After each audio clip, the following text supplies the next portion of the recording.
Lafiny ara-kulturaly indray kosa ny sabotsy voalohany volana jona lasa teo no nanaovana ny fanokafana tamin'ny fomba ofisialy ny fankalazana ny fahadimapolo taona ny fimpimana ny fikambanan'ny mpikabary eto Madagasikara ka tao amin'ny renivohitry ny faritra Atsinanana moa ny toerana ny safidinana nanaovana izany tafiditra ihany koa ao anatin'ny iray volana ny teny malagasy moa izao fankalazana izao.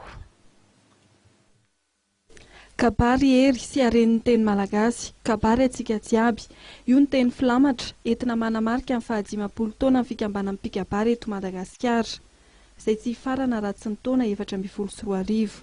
Nitarika ny lanonany Ramatoa Andriambavonjianitra, filohan'ny filoham-pirenena FIPIMA, notronon'ireo manam-pahefana tany toerana. Natomboka tamin'ny fitaovam-pivavahana amin'ny fotoana narahana kabary ny fanibeazana ka nisongadina tamin'izany ny famelabelarana ny tantaran'ny kabary malagasy sy ny FIPIMA.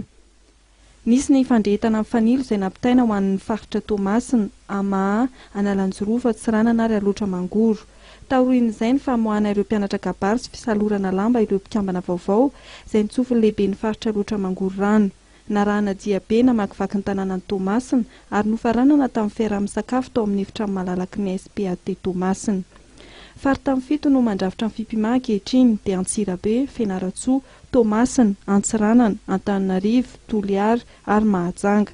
Anarivony ireo mpikambana manirana ny nosy. Safidinay manokana ny teto amin'ny faritany FIPIMA Toamasina izay misy Analoatra Mangoro, Analanjorova, Atsinanana nanokafana ny fankalazana ny fahadimapolo taona ity. Aty Atsinanana no iposahan'ny masoandro ary hitondra hazavana, eo ihany koa ny hafanana amin'ny rispo sy finiavana iaro sy hanonitra ny fomba mampitenenana malagasy amin'ny alalan'ny kabary. Hiampita amin'ny faritany rehetra ry mpakatry ny ampitan-dranomasina amin'ny fankalazana.